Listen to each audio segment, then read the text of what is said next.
letra U. Então, pode associar dessa maneira. O OU. E como é que a gente escreve A ou B? A gente escreve A ou B com esse operador de V, que parece o V. E não, esse tracinho aqui, ele é igual a não. E eu lembro a vocês, na disciplina, o autor traz esse símbolo como não, muito utilizado, porém vocês podem encontrar uma outra forma, que é o til, tá? Que também significa não em operador lógico. Então, só para lembrar vocês, se eu vou falar não há, ou seja, não ocorrência de um evento A, de uma proposição A, eu escrevo o símbolo dado na apostila ou til A. Sendo assim, tá? Sendo assim, se a proposição é Sueli fala francês ou inglês e não fala alemão, P e Q são as proposições de francês e de inglês. E R é de alemão. Pois bem, ela fala P ou Q. Qual que é P ou Q? É a letra D ou a letra E. E, esse símbolozinho que significa E, o V ao contrário. Aqui na letra E seria E fala alemão. No caso, ela não fala alemão, então o operador de negação, esse tracinho de negação. Então, a gente pode ler aqui P ou Q, E, não R. Ou seja, francês ou inglês e não alemão, tá? Então, essa é a resposta do exercício 1. Alguma dúvida aqui, gente?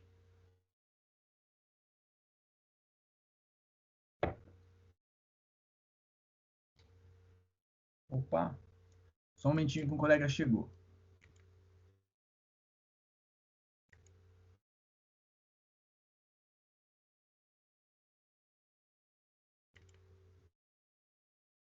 Voltando.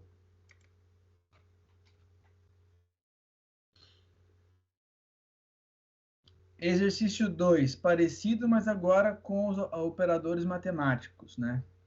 Então, também tem a explicaçãozinha aqui, que a gente já colocou na questão 1, mais as lembranças dos operadores matemáticos para a soma, o maisinho, subtração, o menos, a divisão, a barrinha, e a multiplicação, que aqui no meu teclado parece uma estrela, mas lembre-se que é o asterisco no teclado de vocês. Aqui, por exemplo, no meu asterisco com 6 pontinhas, não parece uma estrela não, tá? Então, tome cuidado com isso. A proposição é a seguinte: traduza para a linguagem simbólica, a questão, né? Traduza para a linguagem simbólica, ou seja, para operadores lógicos. Professor, Oi? desculpa te interromper. Você poderia ir na resolução da questão 1 aí, por favor, rapidinho? Volto. É essa aí mesmo. Fala. Dá para ler assim? Eu saí um pouquinho Agora para... deu. Tá, obrigado, hein? Já peguei aqui. Beleza. Nesse tamanho tá bom para vocês? Tá ótimo, professor. Tá, daí dá para ver tudo. Na questão de baixo, talvez tenha que subir um pouquinho mais, mas vocês me avisam. Deixa eu ver se dá para ver tudo, ó. Mas eu vou fazer o seguinte, deixa eu ver. Não, eu vou e volto, que acho que foi mais fácil. Então, a questão 2 x maior que 1 ou x mais y igual a zero. Esse está até mais simples, né? Porque os operadores matemáticos são praticamente os mesmos na lógica, né? Então, você vai utilizar o símbolo de mais e o símbolo de maior da mesma maneira que está ali escrito. Então, a única coisa que você tem que mudar ali, identificar, é o operador para ou, que é o vizinho, tá? Então, essa, para mim, entendia ser a mais simples, né? Porque só precisa dessa mudança. E, para lembrar vocês, como eu disse, as operações para programação. Até aqui tem uns lugares que não é bem assim, o nosso próximo tema não vai ser exatamente isso, mas para o caso, para operador lógico, esse aqui é o básico que é utilizado para fazer essa tradução de operador lógico. Dúvida aqui no 2, vou dar uma aumentadinha aqui, se estiver muito pequeno me avisa. Eu não falei para vocês, mas esse arquivo eu vou subir na aula 1 amanhã, tá bom?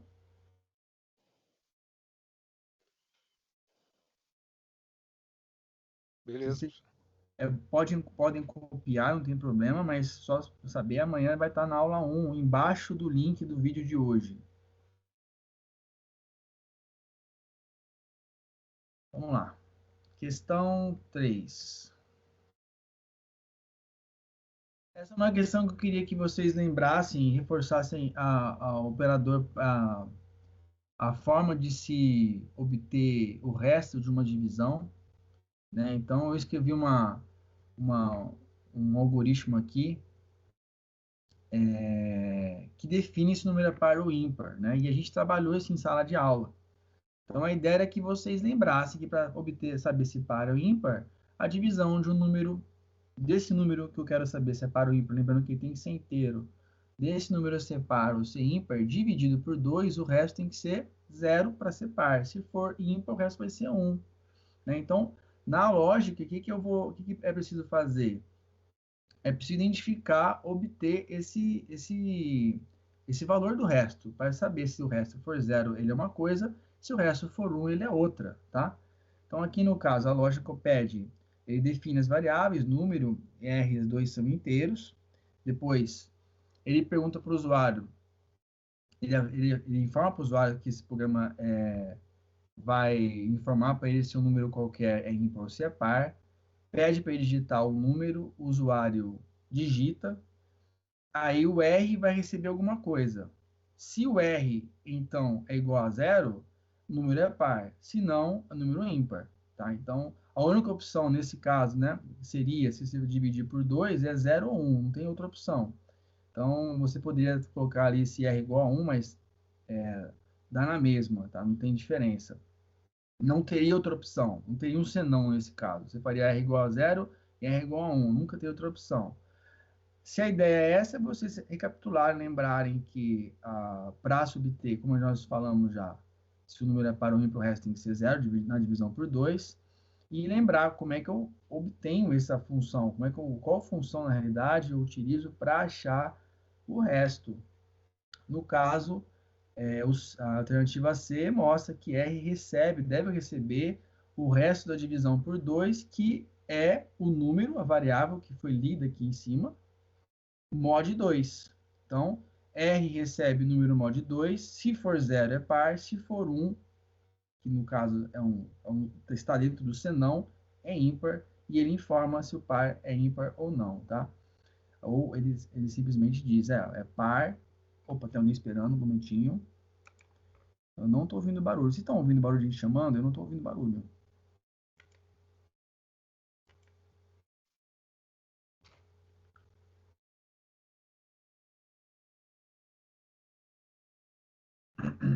Foi. Vamos lá.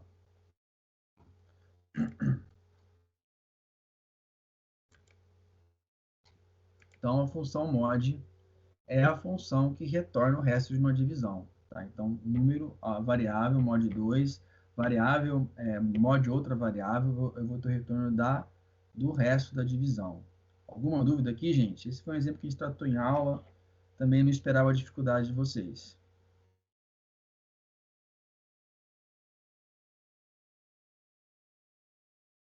Não? Então, bora. Questão 4. Tinha um algoritmo e ele informava, está pequenininho demais agora, né? Vou aproximar aqui, depois a gente vê a resolução. Mas eu posso ir falando dela aqui mesmo, depois a gente vê novamente. A resposta é 4, tá? O valor da variável C é 4. Por quê? O que ele pede, o que ele mostra para a gente no algoritmo? Ele declara 3 variáveis ABC e uma quarta chamada V. Ele pede para o leitor, para o usuário usar, digitar o A, o B e o C, ele lê essas variáveis com o nome declarado ali em cima. Em seguida, faz uma continha, A mais B mais C sobre 3. É esperado que vocês percebam que isso é a média, né? A média aritmética de 3 números. Mesmo que por algum motivo não se pergunte, não perceba isso, é esperado que vocês apliquem essa conta para achar a resposta. Então, se eu tenho A, B e C, dividido por 3, eu tenho um outro valor, o valor V. E embaixo ele nos informa o seguinte, ó, suponha que V, o computador, o programa, soltou como resposta 10 como V. E suponha ainda que o usuário para A digitou 14, para B 12. A pergunta é, qual é o valor de C? Então, o que vocês teriam que fazer?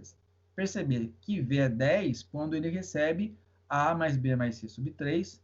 No caso, A mais B é 14 e 12. Ou seja, ele vai ser 10 quando 14 mais 12 mais C sobre 3 acontecer. 14 mais 12 é 26. 10 vezes 3, que você vai multiplicar dos dois lados, vai ser 30. Então, eu vou ter 30 igual a 26 mais C. Então, você encontra que C é igual a 4. Tá? Então, fosse fazer a continha assim, na mão para facilitar. Aqui a função A mais B mais C. O exercício explica que o V é igual a 100, o A é 14, o B é 12. Então, você substitui esses elementos na equação e você, fazendo a operação matemática, você encontra que C é igual a 4. Tá? Então, multiplica por 30 dos dois lados, somos 2 aqui, por 30 não, por 3, desculpa, por 3 dos dois lados, vou ter 10 vezes 3, divide aqui por 3, vai sumir o denominador 3, 14, 12, 26, aqui multiplicando dá 30, então 30 menos 26, porque eu vou subtrair 26 dos dois lados, 30 menos 26 igual a C, C igual a 4, então a resposta é 4. Quase todo mundo acertou também, então, como eu imaginava, não era para trazer problemas para vocês. Mas tem alguma dúvida?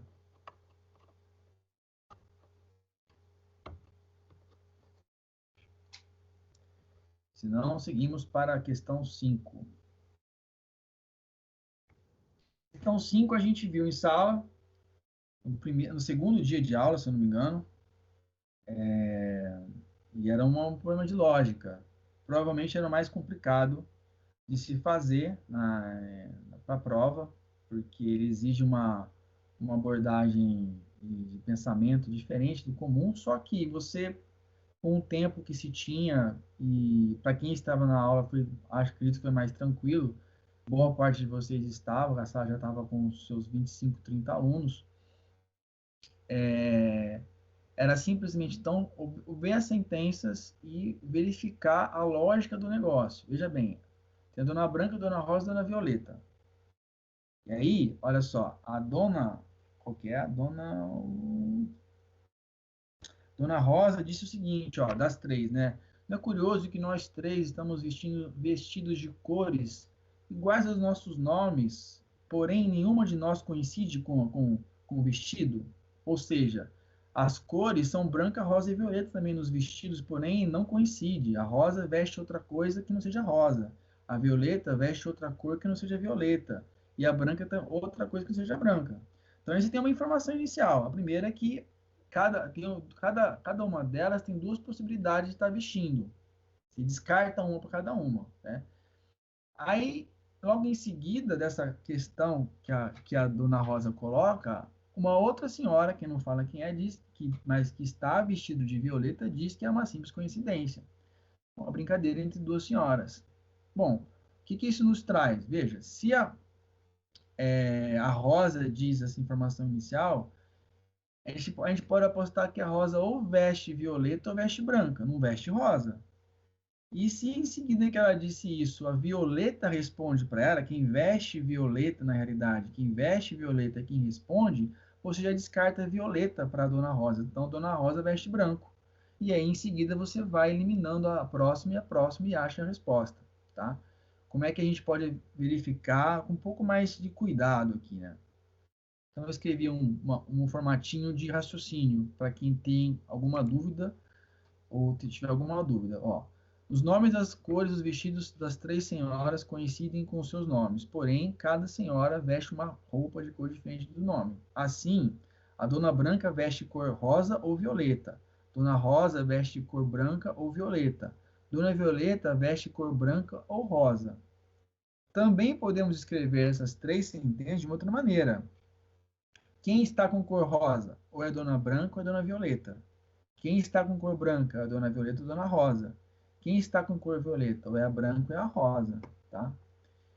Depois da indagação da Dona Rosa, então, uma outra senhora, vestido de cor violeta, diz que é uma simples coincidência. Ou seja, nesse momento, a cor violeta, que seria ou Dona Branca ou Dona Rosa, nós eliminamos a Dona Rosa, porque foi a primeira pessoa que conversou. Tá? Então, quem está com cor violeta? Dona Branca. Dessa maneira, nós eliminamos a dona branca do de baixo, quem está com rosa. Porque a dona branca já veste violeta. Ou seja, a dona violeta, desculpa, a dona branca já veste violeta. Quem veste violeta, então, a dona rosa. Em seguida, por fim, a gente finaliza percebendo que a cor branca é quem está vestindo a dona rosa, tá? Portanto, dona branca veste violeta, e foi ela quem respondeu a dona branca. A dona Rosa veste a cor. Desculpa, a dona Branca não, a dona Rosa, né? Aqui tá errado. Ó. Foi ela quem respondeu a dona Rosa. A dona Rosa veste cor branca e a Violeta veste cor rosa. Alternativa E. Poxa, mais alguém? É um pouquinho só. Alguma dúvida aqui, gente? Eu já volto, já que eu vou autorizar alguém aqui para entrar.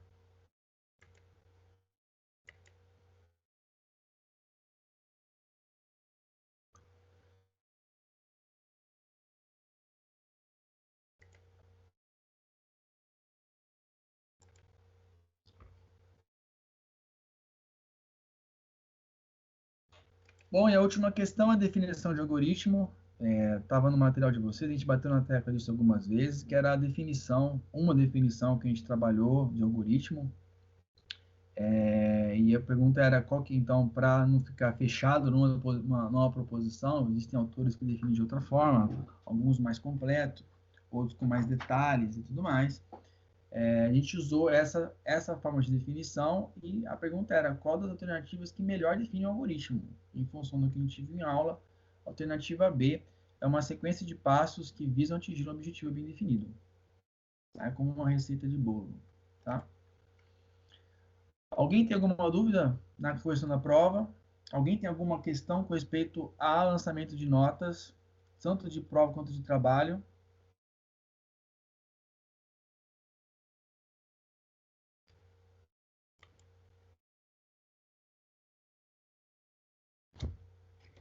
Todo mundo recebeu a nota certinha, recebeu, conseguiu acessar o AVA, conseguiu ver a nota. Quem estava com dificuldade de ver o AVA, como é que tá a pegada de ver essas coisas, de saber a nota? Alguém está com dificuldade nisso? Eu nem tive tempo de acessar a nota no AVA não, professor. Eu ainda vou dar uma olhada quanto é que ficou minha nota lá. Tá bom. Aí você está com acesso ao AVA, Jonas? Sou, professor, mas de vez em quando não vai, né? Já tirei print, já mandei pro Luiz, né? Mas de vez em quando trava aqui, entende? Mas hoje eu consegui, sim. Ah, beleza. Você acha que é uma coisa que não é algo que sempre ocorre, deve acontecer alguma coisa que atrapalhe esse acesso, né? É, de vez em quando buga, né? Eu tenho duas máquinas, né? Aí de vez em quando eu uso meu computador particular, aí vai, entra, né? Às vezes no meu particular não dá, eu uso o corporativo. Então, assim, não dá para entender.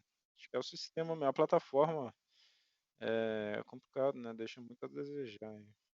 Mas o coordenador já está ciente disso. Eu não sei se ajuda, assim, nesse semestre, particularmente, eu tô com um probleminha que acontece sempre quando eu entro. É diferente a entrada de nós, né, como professor e como aluno. Eu entro no momento na área de professor, que é uma área antes do AVA. E aí, dali que eu tenho um botãozinho para entrar no AVA. O que acontece? Algumas vezes, e tem acontecido com frequência, eu entro e a primeira vez que eu tento acessar o AVA, ele não abre, ele pede a senha de novo. E aí eu já percebi que na segunda vez, às vezes o que acontece? Não tem como comprovar isso. Às vezes parece que eu tenho que esperar uns 10 segundos, sabe, para apertar o botão. Então, E, hoje aconteceu comigo a mesma coisa. e aí o que eu faço? Eu deslogo logo de novo. E na segunda logada sempre dá certo. Nunca foi de novo de não entrar. Não sei se ajuda, também não sei qual que é a causa disso. Não deveria acontecer, mas se vai ajudar você, alguns colegas, de repente, numa situação que pode ser parecido, tenta sair e entrar de novo. Esse não acontecia esse tipo de problema. Mas esse semestre acontece, eventualmente, não é sempre, mas quando acontece, eu saio e volto logo em seguida acontece.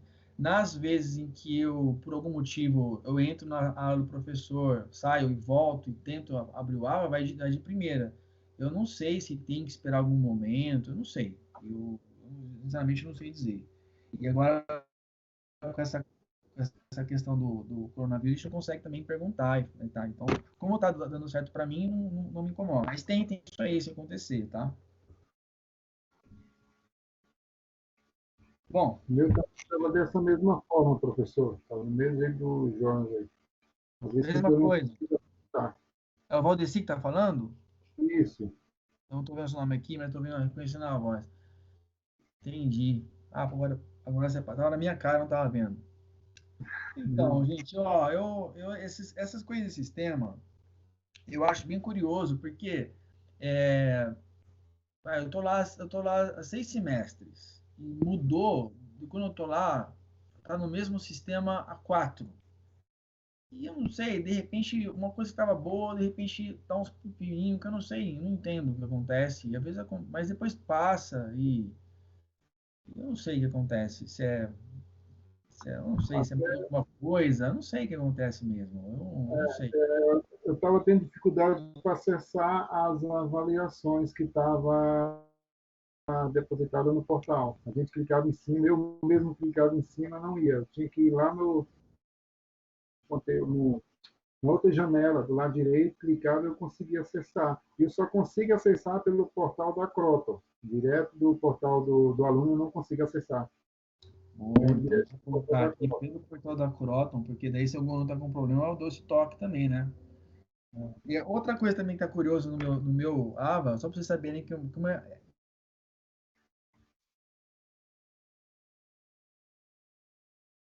de são nossas. E aí eu conseguia acessar minhas disciplinas dali, só que elas aparecem uma embaixo da outra. Até semestre passado, eu apertava ali e já ia na disciplina para mim. E aí, até o comecinho de março, eu tava tendo aula, nós já estávamos juntos. Lembra que eu falei para você que eu estava sem acesso? Não sei se vocês lembram, na primeira, na segunda aula, eu estava sem acesso. Porque eu apertava aí, não aparecia algoritmo, tá? E nem as outras. O que aconteceu? Alguém mandou eu testar um sentido, mandou alguém que entrar mesmo. Alguém pediu, falou assim, ó, testa o seguinte, aperta o AVA lá em cima de novo e aperta. Aí aparece as disciplinas. Eu, quando eu aperto o AVA de novo e a página atualiza, aí em seguida ele entra. Então, naquela época, eu nem sei dizer se realmente eu fiquei 2 semanas sem acesso ao disciplina de vocês, ou se não, se eu já estava com acesso e eu não estava conseguindo porque eu achei que não estava. Entendeu? São coisas que às vezes acontecem e a gente tem que ter. Eu estou dando esse toque para vocês, porque semestre que vem pode aparecer outros probleminhas. Aí insistem de um jeito, tentam por outro caminho, tentam identificar. Às vezes nem o coordenador sabe o que está acontecendo, ele vai aprender também durante o semestre. Tá? A faculdade tem que estar entrando em contato com a Croton para entender, para explicar alguns problemas e isso sempre as primeiras semanas são assim, são meio complicadas. Alguma atualização acontece, e o sistema que a princípio parece estar exatamente igual, tem alguma diferença. E a gente vai aprendendo a mexer de novo. Então, um toque para vocês, para o próximo semestre também. E o importante é estar com acesso. A minha preocupação é que vocês não estejam com acesso. Como vocês são alunos novatos, normalmente causa mais problema com os novatos. Então, eu estou mais me perguntando em função disso, se vocês estão com acesso, se vocês não estão. Semana passada, outra semana, vocês disseram que estavam com problema de informação, né? Então, quero saber se tá continuando para eu também tentar do meu lado aqui ajudar vocês. Alguém mais? Não? Então vamos seguir. Turminha, o que eu vou passar para vocês agora, assim, eu não tenho certeza se eu consigo passar tudo hoje, tá? Os slides estão lá, eu acho que não, talvez não dê tempo, porque eu achei que ficou extenso, com muito slide para hoje, mas não tem problema, a gente acaba não dando tempo, a gente continua semana que vem. Se eu sentir que não vai dar tempo, eu vou pular um trechinho para que eu quero mostrar para vocês o CodeBlocks para vocês já instalarem aí, semana que vem já começar a trabalhar com ele. Então, se eu sentir que não vai dar tempo de chegar no CodeBlocks na parte teórica de C, a diferença com C++, dá um overview para vocês do que é o C, como que veio e tudo mais, e depois mostrar os slides de onde está o site para baixar o software, e quem sabe um tempinho para vocês ir tentando fazer, ou tentar ajudar vocês, ver se tem alguma dificuldade, já mapear quem está com dificuldade e quem não está. Eu acho que isso que é o mais importante hoje. Só que, com aqueles desafios da semana passada no Visual G, eu resolvi fazer um pouco mais, e também sentindo um pouco de dificuldade de alguns colegas, algumas colocações de alguns colegas sobre algumas dúvidas de usar o Visual G, e como a gente está nessa distância, eu não consigo ter esse feeling dia a dia, olhando nos olhos de vocês e conversando, eu resolvi fazer a explicação da resolução do problema do triângulo, mas com mais cuidado ainda, mais passo a passo, mostrando para vocês o meu desenvolvimento, mostrando para vocês que, embora eu tenha feito esse problema anos atrás, também passei por dificuldades para fazer, também foi uma coisa, não é uma coisa automática, para vocês perceberem que programar exige a tentativa, exige o erro. Você pode imaginar um caminho e não dá certo, você pode suspeitar que é um detalhezinho, você tenta, você vê uma mudança no resultado, mas não é o que você esperava, para vocês também ficarem mais tranquilos quanto a isso, tá? Tipo, não ficarem inseguros se começarem a não conseguir porque tem um erro. Aí tem uma questão importante que algum colega também levantou semana retrasada com respeito a ponto e vírgula. Por quê? Porque agora no CodeBlock você vai ter que usar ponto e vírgula e a gente não usava no Visual G. Então, assim, eu vou mostrar no Visual G mais pela ideia da ideia de aprender realmente, de melhorar a lógica de programação na cachola mesmo, e mostrar agora, no C, aqui vai ter um ponto e vírgula, tá? Aqui vai ser um pouco diferente, tá? E esse diálogo entre o Visual G e o C, a gente vai fazer mais essa e mais umas 2 aulas. Porque a gente vai começar a trabalhar com o exemplo no C, mas aí e vou voltar aos exemplos do passado. Eu vou falar, ó, essa funçãozinha aqui era o nosso senão. Essa funçãozinha aqui era o enquanto. E a gente mostra para vocês como é que era, para vocês, era isso. Dessa forma, vocês conseguem estudar a linguagem de programação do C, mas com auxílio do Visual G também, com o que vocês já aprenderam, pensando na lógica e pensando na transposição de uma linguagem em português e feita para o aprendizado de programação para a linguagem de C propriamente dito, tá? Então, por isso, talvez tenha ficado um pouco mais longa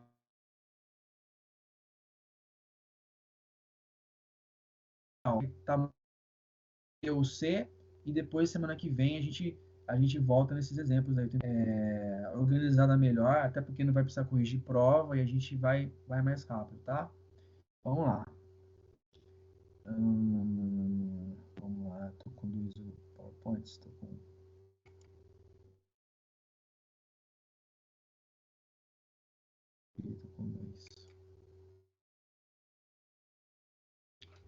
Tá todo mundo vendo o meu slide aqui, PowerPoint, número primo? Positivo, professor. Beleza. Bom, como faz 2 semanas que a gente não se viu, e hoje a gente vai mostrar de um intervalo de pontos, como que a gente encontra os números primos nesse intervalo, e eu vou mostrar para vocês, a partir da resolução de saber se o número é primo ou não, que a gente resolveu na última aula, que era esse slide aqui, em que, inclusive, caiu na prova, né, de saber, de fazer o mod, né, a questão do mod, né, utilizar o mod para saber se o número é primo, ensinando alguém da faculdade, rapidinho. Então, beleza? E o que acontece? Aqui aqui tá passando o carro, tá? Então, se tá fazendo barulho aí, daqui a pouquinho passa esse horário. O que acontece? A ideia é mostrar para vocês que a partir desse algoritmo que mostra para o usuário se um número digitado é primo ou não, é usar essa mesma lógica para fazer o que? A partir de uma lista de números dada pelo usuário, e vai dar o mínimo e o máximo de uma sequência de números, você saber dizer desses números aqui quais que são primos, ou quantos são primos, tá? Você poderia pensar quantos são, quais são, né? E você vai usar o que? A mesma lógica, porque Nesse exemplo aqui, você pega o número, ó, você pede o número para ele te dá, você lê como N. Aí você vai fazer um loop aqui dentro de enquanto, fazendo a seguinte ideia, lembre-se disso. A ideia é pegar do número 1 até o número dado e dividindo esse número por todas as possibilidades.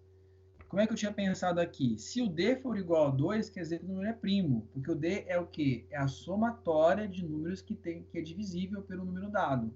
Se são 2, quer dizer que é só o número 1 e o próprio número dado. E isso é uma das características, mas é a mais simples de se explicar o que é o número primo. Tá? Então, imagina, você dá o número 10, ele vai fazer... Esse aqui que esse algoritmo faz, nesse looping, como nós explicamos semana passada. Como nós explicamos semana passada. Ele vai pegar do 1 ao 10, ó, o I começa com 1, ele vai fazer o teste dividindo o D, o N pelo I, depois ele vai ter o incremento de D, depois o incremento de I, de maneira tal, o incremento de D só vai acontecer se for divisível. Então, por 1 ele incrementa porque para todo mundo é 1. Todo mundo divisível por 1. Beleza, o primeiro cara ele já vai incrementar, sempre. A ideia, se aparecer mais que 2, não é primo mais. E ele faz esse looping até o número dado. Ele vai incrementando o i. Aqui, ó. Incrementar, lembrando, é somar a variável de controle i até chegar a quem? Até chegar no próprio número n, ó. Enquanto o i for menor ou igual que n, ele vai fazer isso, vai fazer esse teste. Se d for igual a 2, exatamente igual a 2, ele é primo. Se não é, ele não é primo. Essa é a ideia, tá? Os dois. Aqui é outra saída, né? Mostrando para vocês que o 10 é divisível por 4, então ele não é primo. E aqui ele é número primo porque o 3 é divisível por 1 e por 2, mostrando para vocês a saída do resultado. Semana passada acho que eu pus também. Que tá aqui também. Acabei colocando também essa demonstração. O 997 é um número primo e ele faz o teste e entrega realmente que o 997 é um número primo, tá? Beleza, então o algoritmo funciona para isso, tá? Porque o 999 não é 8 divisíveis. Isso aqui a gente mostrou na última aula. Relembrar, né? Para a gente lembrar o que a gente tinha feito. Desse mesmo modo, a ideia é, a partir de dois números, N1 e N2, o programa fornecer os números primos que estão nesse intervalo. Todos os números primos. Então, olha só. A ideia do programa é igualzinha aqui, tá? O que difere? Eu tenho um outro loop aqui, um outro enquanto, tá? Em que eu vou comparar o N com o B. O A e o B seria o mínimo e o máximo, né? Então, eu vou ler como A. Isso, lembre que o usuário nem está vendo esse nome, né? É o nome que você dá, tá? O usuário vai ler como A, o programa vai ler o primeiro número que você vai pedir para ele como A, depois como B o segundo número. O N vai receber o A, ele vai testar a partir de A, ou seja, de todos os números. Enquanto o N for menor ou igual que B, ou seja, vai fazer o teste com A igual a B. Se for, ou seja, percebam aqui, ó, o que está no jogo aqui. Até aqui não tinha. Daqui para baixo é igual.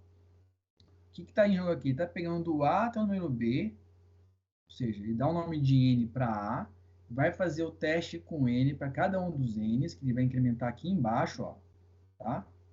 Ou seja, vamos supor que o A, aqui nesse exemplo aqui, o A era 2, né? Não, o A era 1, ó. O usuário entrou com A igual a 1 e B igual a 1000. Então, ele entrou com A, N igual a 1. Enquanto o N for menor ou igual que B, ele vai fazer essa lógica aqui e vai o quê? Ao invés de verificar se o D é igual a 2, o que vai mudar? Se for 2, simplesmente se for igual a 2, ele vai escrever o N, ou seja, ele vai imprimir o N. Então, se N igual a 2, ou seja, se D igual a 2, ou seja, se o número é primo, imprime esse número. Imprimiu ou não imprimiu, ele sai aqui desse enquanto, ele incrementa o N, então agora o N vira 2, volta para cá, enquanto ele é menor que B, ele faz tudo de novo. E o 2 é primo? É. E o 3? E o 4? 4 não. O 5? O 6? O 6 não. O 7? o 8, não, o 9, não, o 10, não, o 11, e vai fazendo isso com todos até o 1000, até quando até o N for menor ou igual que B, tá? Quando eu fiz esse teste aqui, se vocês tentarem fazer, e é bom que façam, para ver como é que funciona, vocês vão ver que... Opa, tem alguém me esperando, peraí. Eu não tô ouvindo, gente. Podem.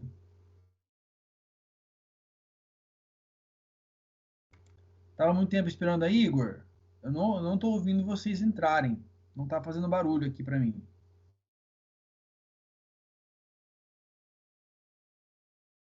Vou ver se eu olho com mais frequência. Vamos lá.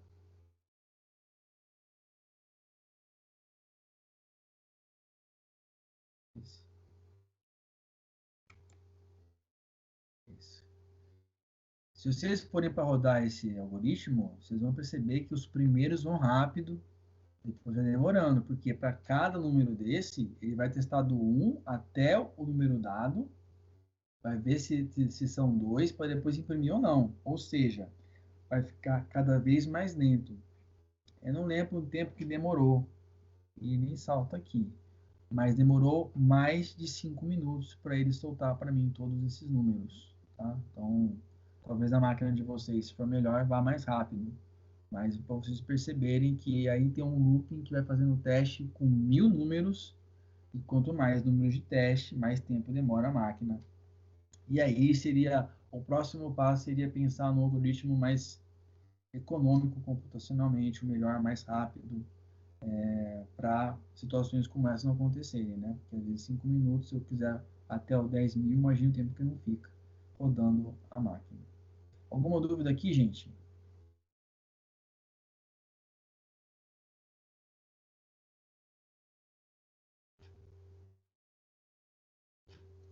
Se não, vamos para o triângulo. Vocês tentaram fazer? Aliás, eu acabei nem perguntando. Vocês tentaram fazer o do número primo? Alguém conseguiu? Não conseguiu?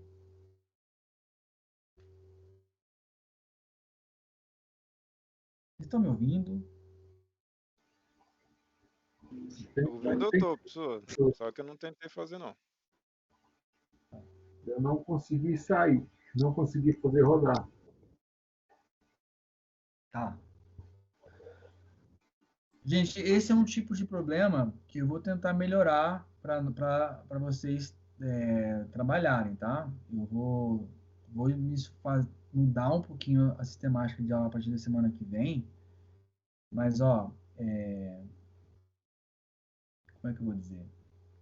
E eu até entendo a não tentativa de alguns, tá? Porque foi prova, a gente estuda para as provas, não foi só a minha prova, prova de um monte de professor, vocês estudaram um monte. Aí acaba tirando uma semana para descansar um pouquinho mesmo, isso é natural. A gente faz isso mesmo, tá? Entendo. E também vi algumas reclamações, né? Reclamações, um pedido de uma mudança, de mais exercícios. Eu acho que é preciso, para aprender, é preciso sentar mesmo e tentar fazer. Pode ser que tenha algumas dificuldades diferentes em função da nossa situação atual, mas é uma disciplina, como todas as outras, gente, que tem que realmente focar, tentar resolver o problema. E acreditem em mim, se vocês tentarem e não conseguirem, essa aula vai ser produtiva. Se vocês não tentaram só ver a minha resolução, que é uma das possíveis resoluções, não vai ser tão produtivo. Vocês me vendo resolver, não vai ser tão bom se você tivesse tentado fazer, tá? Então aqui nesse triângulo eu procurei detalhar mais, mostrar para vocês, vamos tentar mostrar rodando assim, tentar rodar na cabeça de vocês, verem onde que eu errei, porque eu vou mostrar erro, vou mostrar a construção desse algoritmo, tá? Antes disso, também vou mostrar alguns slides, relembrando as funções utilizadas, ou as funções não seria a melhor forma de dizer, as alternativas de caminho que você teria que lembrar que um programa é capaz de fazer, tá? Então, vamos ver. Eu vou falando, qualquer dúvida que vocês forem tendo durante os slides, vocês vão me parando, tá? Então, a ideia era essa. A ideia era, a partir de uma entrada de um usuário, você traria para ele uma pirâmide. Uma pirâmide, na realidade, eu falo pirâmide, está errado. É um triângulo equilátero que tenha a altura desse número de entrada do usuário. Tá?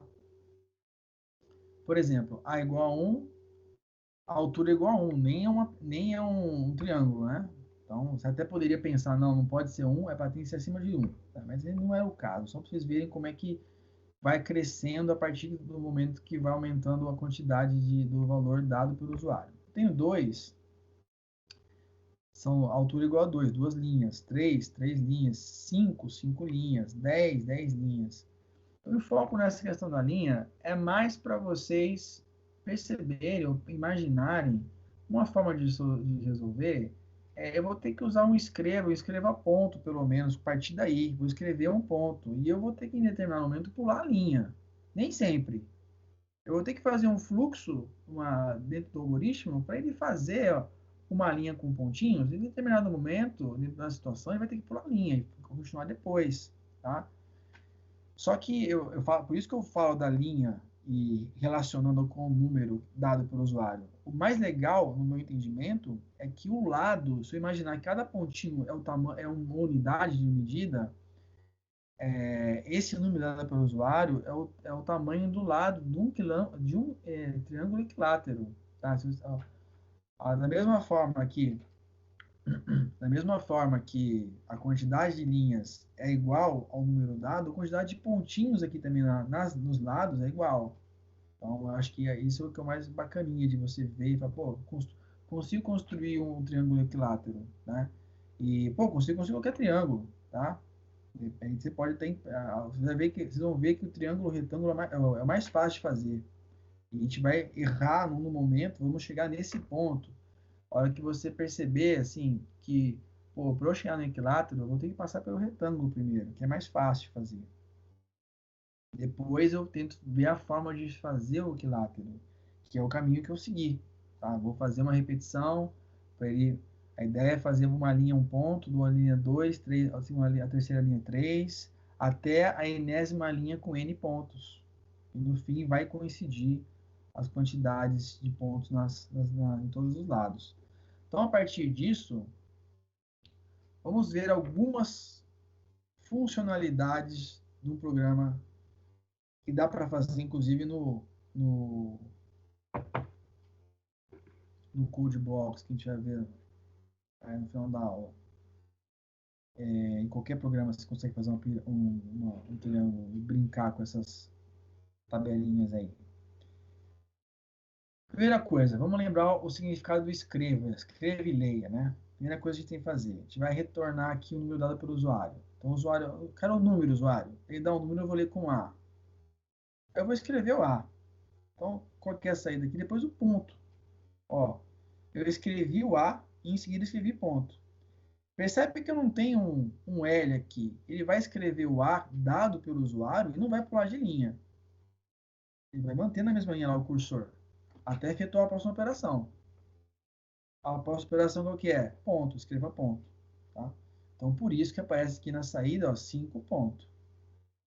Se eu tivesse escrito escreva L, ia aparecer o 5 e o ponto embaixo. Tá? Mas não é o caso. Então, já começou um pouco. Consigo escrever um ponto ali, daquele jeito aí. Consigo escrever um número e um ponto. Colocar um do lado do outro. Dá para imaginar que consigo pôr um embaixo do outro. Parece que esse é o caminho para se fazer os pontinhos. Então, vai ter que ter uma lógica ali para organizar esses pontinhos de maneira que fique um triângulo equilátero. Pô, mas aí só um ponto, cara, só um número 5 não é o bastante. Eu tenho que fazer uma lógica em que faça uma repetição de pontos.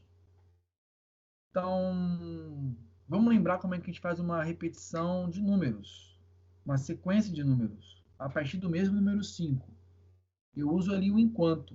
Acabou não ficando bonitinho aqui. Acabei esquecendo de arrumar, mas o programa está certo. Esse enquanto aqui vai me dizer o seguinte, ó, eu vou iniciar, ó, duas variáveis, IA, o A é a leitura do número dado pelo usuário, o I é o início do meu ciclo para escrever as sequências. ele começa com 1. Eu aviso, ó, o meu I, ele recebe 1. Então, enquanto esse I for menor do que A, menor ou igual que A, faça o quê? Escreva I.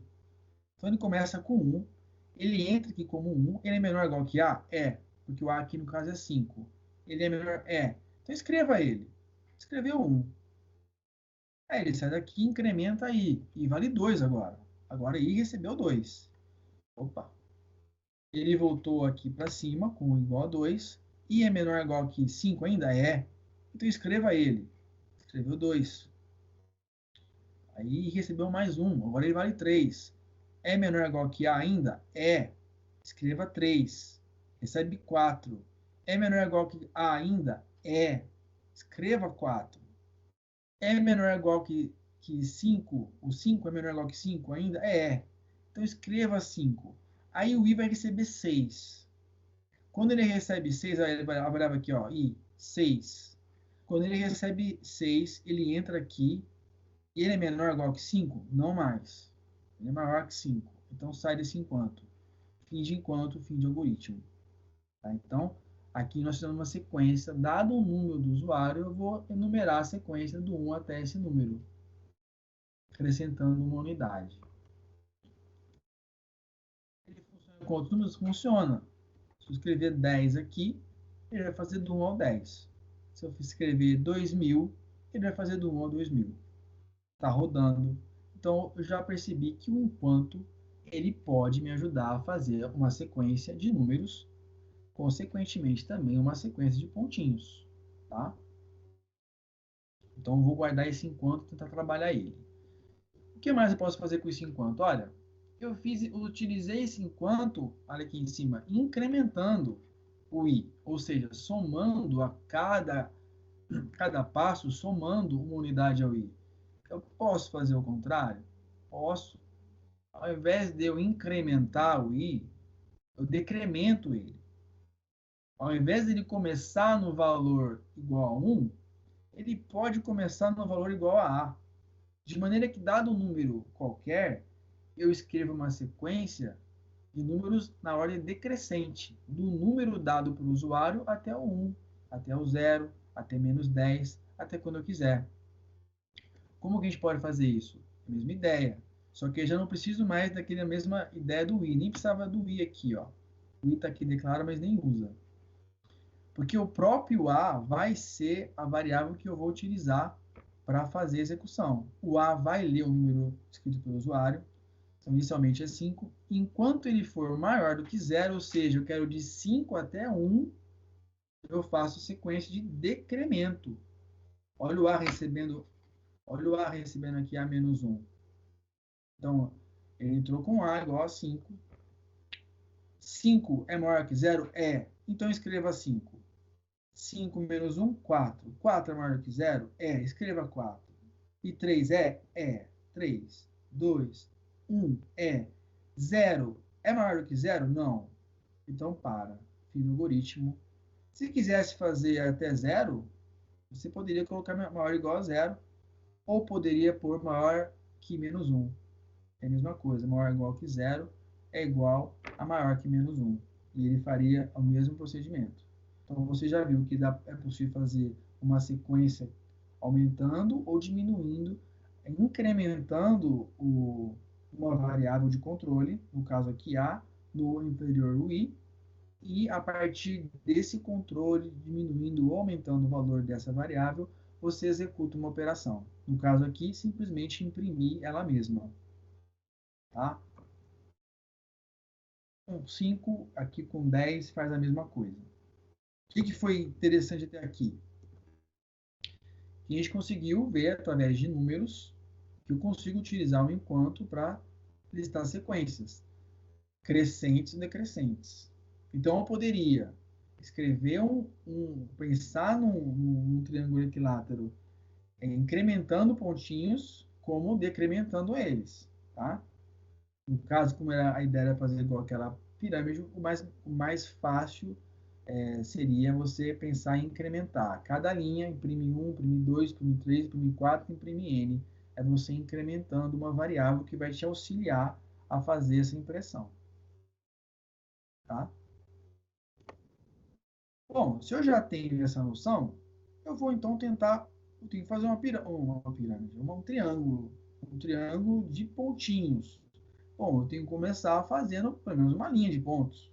Então, como é que eu faço, usando a mesma lógica anterior, como é que eu faço para achar uma linha de pontos?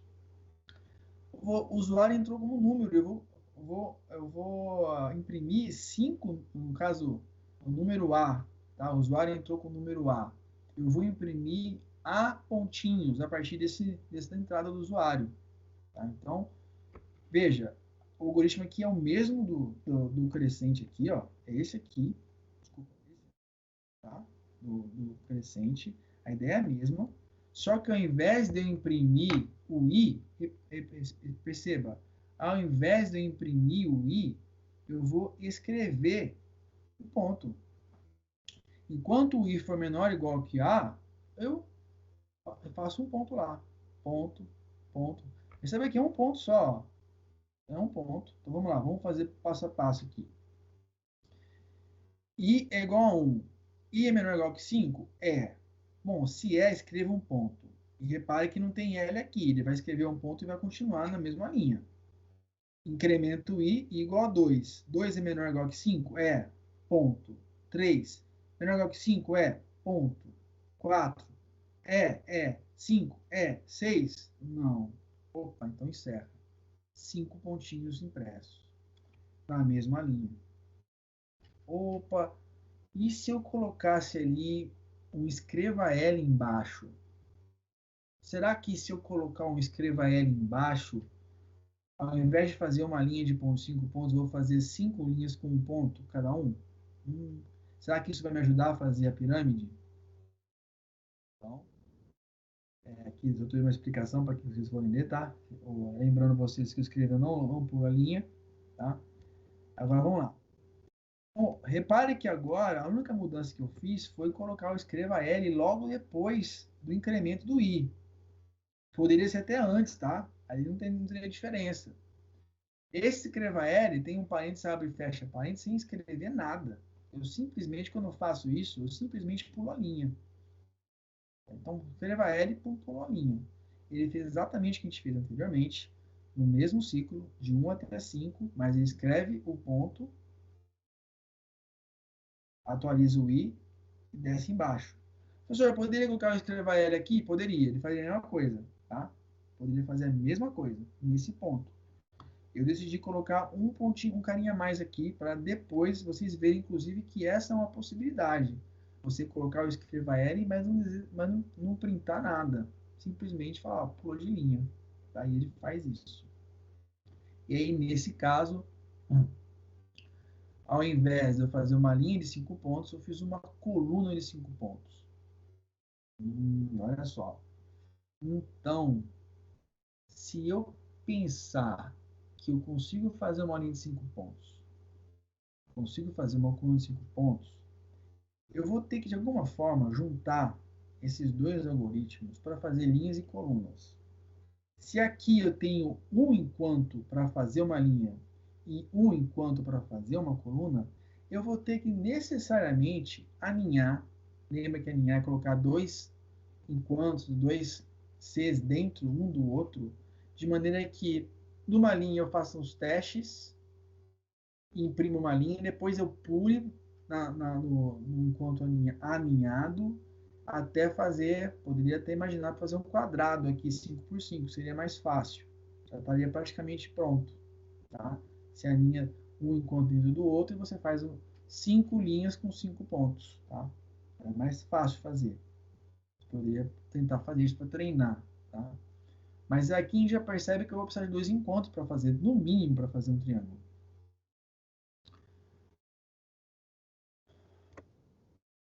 Aqui explicando para vocês, que vocês viram mais para vocês lembrarem que ele escreva L e ele pula a linha, tá? Bom, olha que interessante.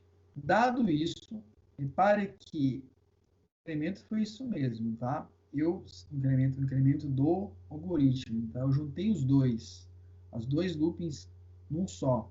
Agora não tenho só i como variável de controle, eu tenho i e j. Mas lembra das matrizes, vocês estão estudando geometria analítica, talvez semestre que vem. quem sabe comigo também. Imagina I e J são aqueles componentes de uma matriz que te localiza o elemento numa matriz, na linha I e na coluna J. A ideia é a mesma, e por isso que, inclusive, a gente utiliza I e J para vocês até fazerem uma associação com matriz. Tem uma matriz aqui, tá? Posso enxergar uma matriz aqui. Quando eu faço esse alinhamento dos dois, e eu incremento um deles, para ele, a cada pulada de linha, ele aumentar uma quantidade, que é a única diferença, eu consigo obter um triângulo retângulo. Um triângulo retângulo como esse, que não é o que eu quero ainda, tá? Mas já, se vocês tivessem chegado aí, já é um grande avanço, tá? Vocês chegando nesse momento, opa, consegui fazer um triângulo. Não é exatamente igual ao do professor, não, mas olha, ele tem 10 linhas, tá? E ele no final vai com 10 pontinhos. Como é que a gente fez isso? Olha, IJ de controle, cadê? IJ de controle. Primeiro o I recebe 1. Dentro desse 1, ele vai fazer aquele looping até esse aqui, ó, tá? Até esse fim desse enquanto aqui, ó, até o fim daqui, e vai ir atualizando o I. Para cada I, ou seja, para cada atualização do I, um valor de I, ele vai usar o quê? Ele vai usar o J. Ele vai repetir o J. E o J, eu vou comparar ele com o I, aqui nesse segundo enquanto. Porque se o I eu quero fazer, esse cara aqui vai me ser útil para pular de linha, tá? Esse aqui vai ser utilizado para fazer as linhas, então por isso que eu preciso que ele seja até o valor de A, eu preciso de 10 linhas. Esse aqui eu não quero fazer 10 pontos em todas as linhas. Se eu tivesse colocado aqui o A também, ou muito próximo com isso, ele faria um quadrado aqui, 10 por 10. Tá? Mas não é o caso. Eu quero que ele compare o J com a linha que ele está. Se ele está na primeira linha, então ele vai fazer apenas um ponto. O J começa com 1 aqui. E o I é 1. O J é menor ou igual que I? É. Então ele escreve. Depois ele chega aqui, o J, o que vai acontecer? O J vai ser 2. Quando ele volta, já não cabe aqui. Quando ele não cabe aqui, ele sai desse enquanto, o I incrementado, ele pula de linha. Ele volta para cá. Agora o I é 2. Quando ele entra de novo, o J volta a ser 1. Então ele vai fazer do 1 ao 2, essa mesma coisa. 1 é menor ou igual que 2? Imprime. J recebe 1 mais 1, recebe 2. Volta para cá. É menor ou igual que 2? Então imprime. Segunda bolinha da linha 2. Aí, incrementa J de novo. Incrementou o J, pum, 3. Opa, 3. É menor ou igual que 2? Não. Então sai daqui, incrementa o I, que agora vale 3, e pula a linha. E ele vai fazer isso até o final. Então, é essa sistemática que ele vai fazendo, comparando os J's atualizados com os I's atualizados anteriormente, para ir fazendo a cada linha uma quantidade de pontos maior. E, por outro lado, ao mesmo tempo, a cada incremento do I, ele pulou de linha. Tá? Então, aí, se chegasse aqui, já era uma grande conquista já. Tá? O que acontece agora? Agora é a parte mais complicada. Porque eu quero fazer, o professor ele decidiu fazer um triângulo equilátero. Nem ele sabia se ia conseguir fazer. Tá? É um desafio para todos nós. O que acontece? Para ser equilátero, a gente tem que ter aquele formatinho, né? Como eu mostrei no exercício. E aí eu até lembrei para vocês, a gente não descarta a possibilidade de entre os pontos a gente pôr um espaço para dar certo. Tá? Mas eu parti da premissa, tendo quase certeza que eu estaria errado, mas eu parti da premissa que não precisaria. Então eu pensei, cara, eu preciso adicionar aqui, entre esses pontinhos, eu preciso adicionar uma quantidade de espaços, de maneira que o espaço seja impresso antes do ponto, que aí o ponto fica na frente do espaço, e aí o ponto é deslocado um pouquinho mais para frente. Como é que eu faria isso? Tem que fazer uma outra ideia, uma outra lógica ali dentro para conseguir imprimir esse espaço antes. Tá? Só que eu pensei, cara, mas, se eu for fazer isso, partindo dessa premissa, eu não vou poder trabalhar com todo o número, porque um número ímpar, eu não vou conseguir metade dos pontos. Né? Vai ser um número, não vai ser o número inteiro. metade do número ímpar. Então eu pensei, o ímpar dividido por 2, né? Não vai dar certo, mas eu vou começar por esse caminho. Vou ver até onde eu vou, tá? Aqui, isso que eu me pergunto. Como adicionar espaço nas primeiras linhas, né? Que eu me perguntei. Como fazer isso? Que ideia? Primeira coisa, eu vou fazer então com números pares. Eu vou pedir para usar o número par. E aí o usuário vai só podendo esse número par. O que eu vou fazer? Eu vou usar uma outra variável chamada de m. E aí eu tive que colocar ela como real, porque como é divisão, tentem vocês ver. Eu não sabia que isso ia acontecer. Eu coloquei inicialmente como m igual a inteiro, porque necessariamente esse inteiro, o meu resultado de m. Só que como tem uma divisão ali, o próprio software fala, opa, há o risco de não ser inteiro. Está dividindo por 2. Então ele me reclamou comigo. O que eu fiz? Eu declarei m como variável real, que a gente ainda não falou muito disso ainda, né? De tipos de variáveis. A gente falou do variável inteira, forma de numérico, real inteira, mas a gente não fez nenhum exemplo com número real ainda. E também teve um exemplo que eu mostrei para vocês, a variável do tipo texto, né? Que a gente vai começar a ver isso com ênfase semana que vem. Então, eu coloquei ela como real e fiz a divisão ali. A ideia era o seguinte, ó. A cada incremento, eu vou tentar fazer com que eu imprima cada vez menos espaços, até chegar na quantidade do total ali de baixo. Né? Então, eu pensei que daria certo. Ou ia ver o que ia acontecer. E eu fiz. Para ilustrar isso aqui para vocês, e ver por que não deu certo. Olha só, olha a saída. Eu coloquei esse cara aqui, coloquei um outro encontro aqui dentro do M, e aí aquela ideia de decremento agora, porque se inicialmente eu vou aumentar pontinhos, agora a ideia é cada linha eu diminuir espaços. Então eu começo imprimindo o meu M, e depois eu vou diminuindo, decrescendo em 5, 4, 3, 2, 1. Esse é o objetivo, não deu certo, tá?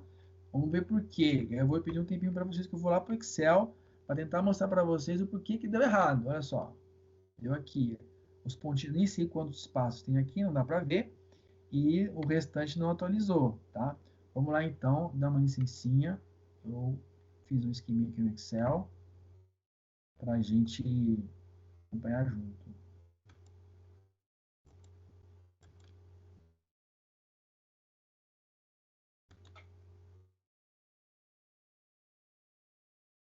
Tá todo mundo vendo no Excel? Sim.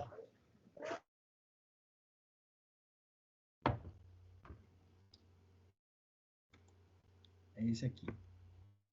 Então, vamos lá. Como é que foi? Qual é o problema aqui? Eu deixei aqui as minhas variáveis, tá? As declaradas, e vamos fazer uma simulação do que acontece para chegar nesse cara. A gente viu qual que é a bobagem que eu fiz, o que faltou aqui.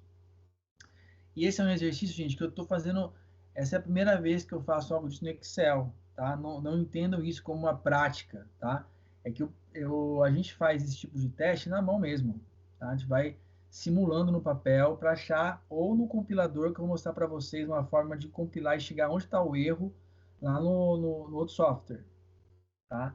Isso aqui eu achava que não valia a pena a gente aprofundar nisso, mas se você quiser entender a logiquinha por detrás, você vai simulando o que vai acontecendo no papel, tá?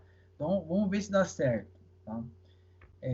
Eu tenho aqui as minhas variáveis, I, J, A e o M. Eu destaquei aqui porque ela é nova, tá? Então, vamos imaginar que é 6. Vamos imaginar que o usuário entrou com 6 mesmo. Então, ele leu aqui 6, né?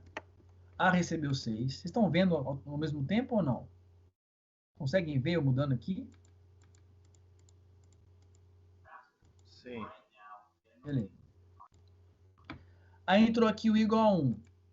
O igual a 1, né? Começou aqui, o deixou igual a 1. E aqui a gente falou que o M recebia o A dividido por 2. Então, 3, tá? Quando ele entra nesse enquanto, ele vai testar se o I é menor ou igual que A. Ele é menor ou igual que A? É. Então ele entra para cá. O J recebe 1. Tá? Então, na hora que ele chega aqui, o J recebe 1. O que vai acontecer? Ele entra para um outro ciclo. J é menor ou igual que I? É. Então vamos fazer. Enquanto M, aqui outro enquanto aqui dentro, enquanto M for maior ou igual que 0, é que ideia do decremento depois, ó. Quando ele for maior ou igual que 0, você escreve espaço. Falando para o computador, ele escreve espaço. Beleza. O m, a princípio, é 3. Então, é 3? Então, espaço. Escreveu. Agora passou a ser 2. Veio para cá. É maior ou igual que 0? Espaço. Depois, ele quer 2 agora. Voltou para cá. É maior ou igual que 0? Espaço. Então, aqui, eu vou escrevendo aqui. Vou colocar espaço em letra B, tá? Pra vocês saberem que é branco. Branco, branco, branco. Na hora que ele chegou aqui, m menor ou igual que 3, 2, 1. Agora esse aqui é 1. Ele escreveu ali o terceiro B, o terceiro branco. Depois, recebeu 0. Recebeu 0. É maior ou igual que 0? Ele escreveu B de novo aqui. Tá? E em seguida, e agora? Quanto que é o M? O M recebeu menos 1. Recebeu menos 1, ele é maior ou igual que 0? Não, não é, ele é menor. Então pula. Fim de enquanto. Escreva ponto agora. Então, ele terminou aqui, escreveu ponto. E depois? Depois ele incrementou o J. Acabou o fim do enquanto no J, ele veio para cá, né? O J agora atualizou, ele vai agora valer 2. É menor ou igual que I? Porque I é igual... Não, desculpa. Ele voltou para cá, né? Ele veio para cá, atualizou o I, voltou para cá. E quando ele entra para cá, o que vai acontecer? Quanto que vale o M aqui? Ele pulou de linha, né? Quanto que vale o M aqui? Percebe que não tem nenhuma informação de voltar o M para o valor anterior. Coisa do tipo esse J igual a 1 aqui, ó. O M ele continuou recebendo menos 1. Então, quando ele entrou aqui, de novo, ele já não valia mais dentro desse looping de baixo, o terceiro. Então, ele pulou de novo. Então, escreveu o ponto aqui. E aí, ele entrou na outra lógica que já estava pronta, que é fazendo os pontos, tá? 1, 2, 3. E perceba que a cada vez que ele pulava de linha, o M continuava no menos 1. Então, ele nunca voltaria ali dentro. É por isso que a gente precisa, nesse momento, pensar o que eu faço para resolver esse problema. Tá? Vamos lá. Compartilhando aqui.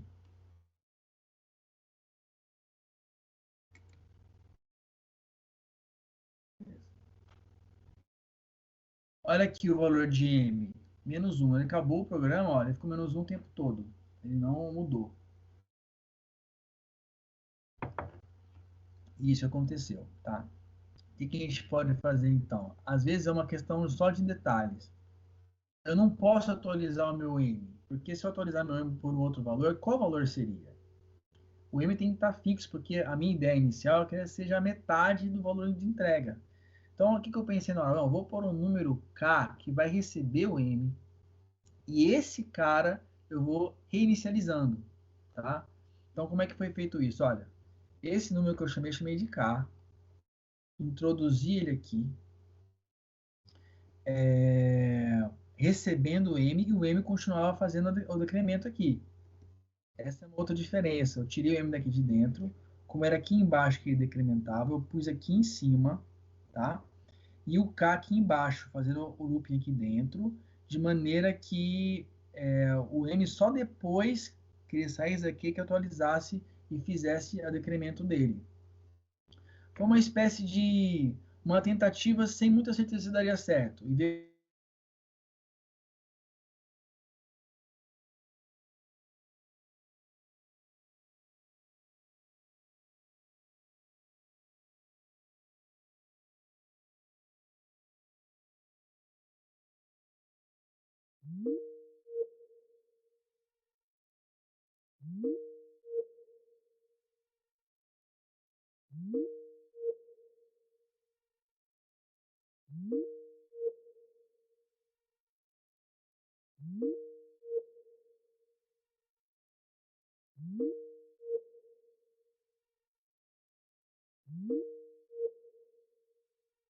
2, 1.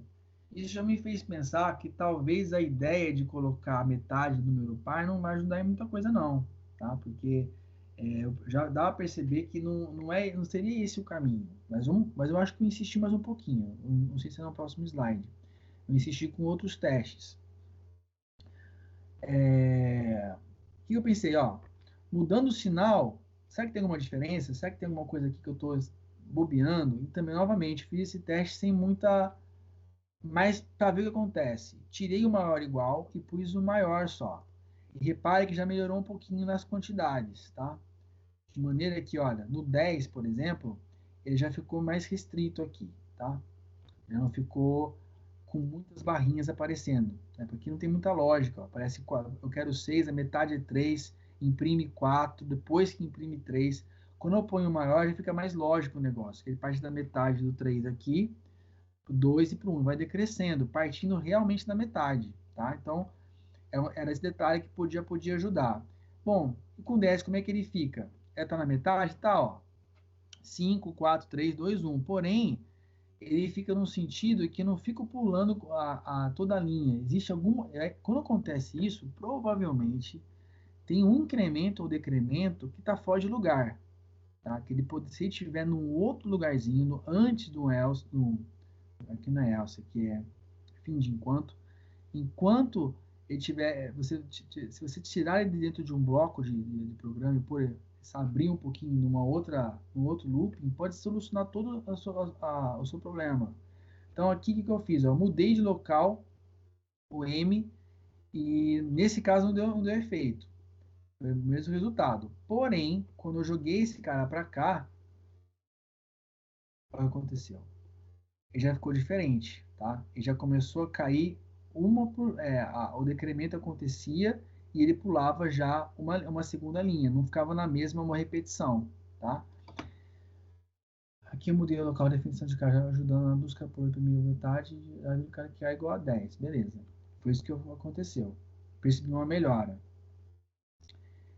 Mas a segunda linha estranhamente decai de 2 em 2. Então, percebe que aqui, essa vai de 5 para 4, depois de 4 cai para 2 e 2 cai para 0. Né? Então, assim, provavelmente, novamente, é um outro incremento ou decremento que poderia ter mudado. Eu mudei, então, a posição do decremento de M, passando aqui para baixo. Ó. Ele estava aqui em cima, eu saí desse fim de enquanto, passei para cá, tá? E aí ficou mais bonitinho. Já ficou do jeito que uma situação melhor. Quando eu coloquei 10, olha o que aconteceu, ele caiu. Foi aqui que eu percebi, bom, esse metade não está com nada mesmo, como eu suspeitava, porque essa metade não está me ajudando. Ele vai a metade dos pontos até metade das linhas, e é claro, e eu comendo essa bola, não vai dar certo. Então, vamos tirar essa ideia de número par. O que eu fiz? Com 10 e com 6 a mesma coisa, o que eu fiz? Olha só, simplesmente falei para o M receber ao invés de A sobre 2, receber o próprio A. O que aconteceu?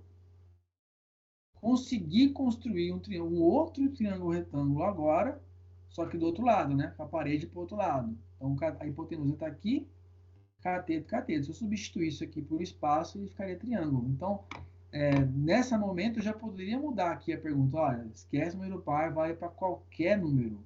Tá? E aí, o M recebe o A, já coloquei da maneira correta os incrementos e decrementos, fora e dentro do seu verdadeiro looping que deveria estar. E eu pensei aqui, bom, para ficar um triângulo retângulo, desculpa, um triângulo equilátero, eu poderia então colocar um espaço aqui dentro deles. Tá? Será que se eu colocar um espaço já ajuda? Então, o que eu fiz? Ó, aqui eu estou explicando isso para vocês, né? E aqui já também lembrando para mim também que tinha esquecido que eu já poderia pedir para o usuário qualquer número inteiro e falando, pô, vamos colocar um espaço aqui dentro que com certeza vai ficar equilátero esse triângulo. Então, ao invés de ficar pontinho, eu coloquei um ponto e essa barra que está substituindo o espaço. E olha só, os pontinhos estão aqui dentro, formando um triângulo equilátero, de maneira tal que no próximo slide eu tirei essa barrinha, coloquei um espaço, ainda não, né? Aqui, desculpa, 6, aqui depois com 10. Aí eu tirei, coloquei o espaço no lugar do ponto, e aí apareceu o nosso fim, o objetivo do trabalho, que era fazer esse triângulo equilátero. Tá? 15 é para vocês verem que o número ímpar também funcionava. Se eu perguntar para vocês se vocês têm dúvida, é provável que tenha um monte de dúvida, tá? O que eu sugiro para vocês? Tentar fazer de novo, mesmo que seja o triângulo retângulo, não precisa ser esse, tá? Tente fazer, sem ver os slides, já com o que eu expliquei. Tenta fazer passo por passo, imprime um ponto, imprime dois, imprime embaixo, faz um quadrado, faz umas brincadeiras, faz umas coisas até chegar numa figura que você queira. Quando você menos perceber, você vai estar dominando esse esquema de fazer figuras geométricas, tá? Aí você faz o triângulo retângulo e depois, se quiser, tente fazer o triângulo equilátero, tá? É uma sugestão que vocês têm que fazer, tá? Não é simplesmente pegar e copiar aquele slide. Por isso que eu até evito trazer o script escrito em bloco de notas, porque a ideia é que vocês façam, né? Não simplesmente copiar e ver rodar, porque vocês não vão aprender nada. Vocês vão só ficar se divertindo aí com os resultados, mas sem o estudo. Alguém quer colocar alguma coisa?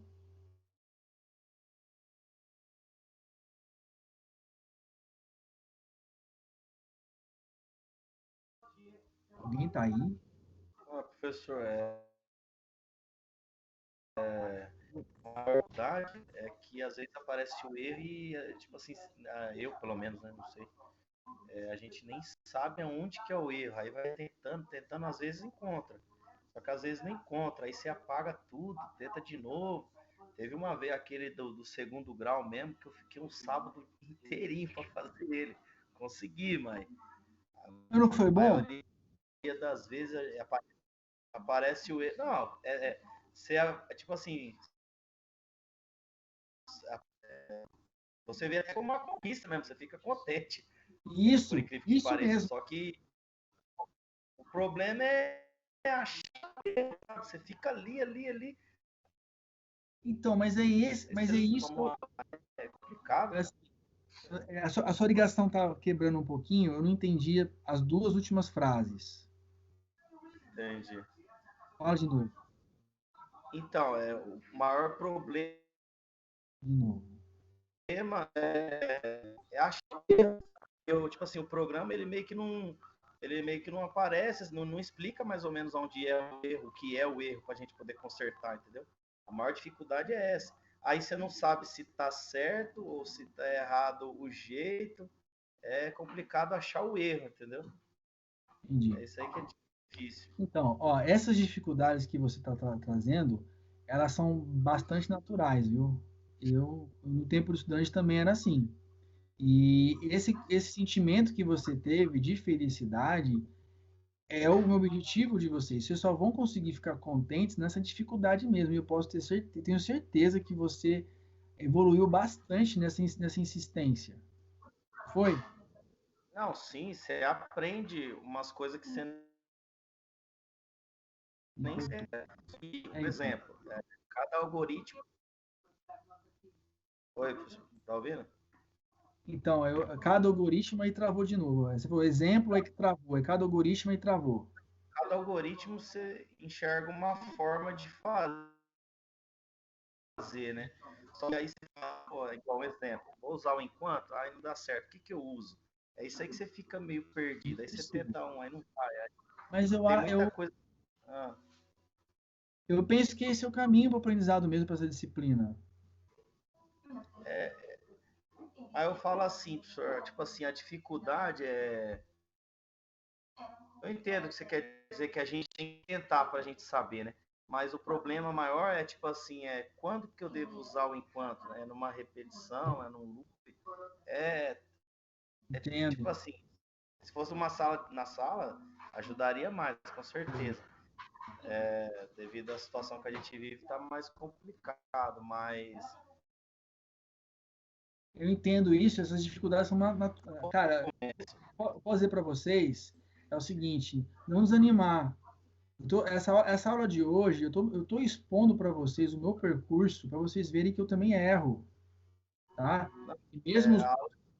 E mesmo os grandes programadores também têm um caminho tortuoso para chegar no problema. E olha que esse problema aqui, embora eu não soubesse se eu conseguiria fazer, esse problema aqui eu já fiz lá no passado, há 15, 16 anos atrás. Então eu tenho uma vantagem. Ah, e tem uma vantagem. Beleza? Só que eu consegui fazer porque eu insisti tanto nesse trem naquela época que depois, cara, para você refazer daqui 10, 20 anos, você vai ver que você fala, poxa, cara, você percebe esse desenvolvimento diferente, você se percebe diferente. Você percebe, e essa alegria é o que eu sentia também, quando eu consegui resolver um problema. Nossa, cara, que da hora consegui fazer. Aí depois tem um momento, no meu caso, né? Um dos meus, já confidencializei para vocês já. Um dos meus problemas de programa, nas experiências com programação que eu tive, que eu sempre tive, é que os meus programas são sempre enormes, sabe? Aí os colegas faziam mais enxuto, e aí faziam a mesma coisa. E às vezes eu tentava fazer na época uma coisa que não dava certo, eu ficava apanhando uma bobagemzinha. Mas depois, como você vai insistindo, você vai.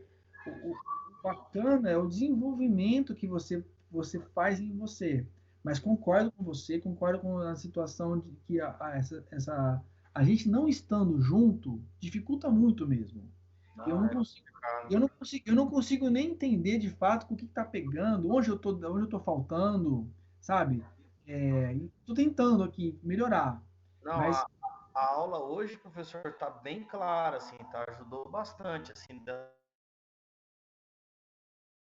casos que eu mesmo, por exemplo, eu não sei nem de onde começa. Igual esse do ponto aí, eu até tentei fazer, eu falei, quer saber? Deixa quieto. Tem casos, assim, de exercício que não começa. Tenta, sabe? Só que aí não flui nada com nada, aí esse mesmo do triângulo aí não foi, não. Não consegui nem então, ó, começar. eu prometo para vocês que eu não vou dificultar mais que isso da disciplina, tá? Daqui para frente não vai ser nada mais difícil que isso. Não, Então, beleza. assim, o que eu falo para vocês é começar com algo que saiba. Comece com algo que saiba. E a ideia da aula hoje é mostrar um caminho para vocês já, não sei onde partir, começa a fazer, bom, o que eu sei fazer? Ah, eu sei fazer isso.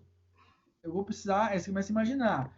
Mas é claro, esse aqui é um problema, gente, que não é trivial, tá? E por isso que eu chamei de desafio, tá? Para vocês quebrarem a cabeça mesmo. Como a maioria não fez, e mesmo para que eles tentaram fazer esse, o que, que eu sugiro, gente? E assim, dica de amigo mesmo. Tenta fazer de novo, tá? No Visual G mesmo. Tenta fazer, depois pega o slide, aí copia. Aí você muda alguma coisa, vê como é que faz. Põe outra letra, põe uma vez de ponto, põe a letra do seu nome. Sei lá, tenta escrever alguma coisa, tá? E vê o que acontece. Sem medo. A Não, gente vai legal. tentar, professor. Se deixa Fé em descobrir. Deus. Oi? Não, legal, legal. Entendi. Eu não tentei antes, professor, porque eu ainda estou trabalhando, Não, né? tudo bem. E tá travando de vez em quando aqui e tá uma bagunça em casa. A gente tá reformando, tá? Não entenda como Mas eu vou tentar. cobrança, não, tá? Não entenda como cobrança, não. É Não, mas como tem que cobrar mesmo, professor. como Você é o não, mas professor. nessa cobrança tipo assim, não, tem que fazer um teste, não, é no sentido assim, quero incentivá-los a fazer. Faça, Vamos aproveita. fazer.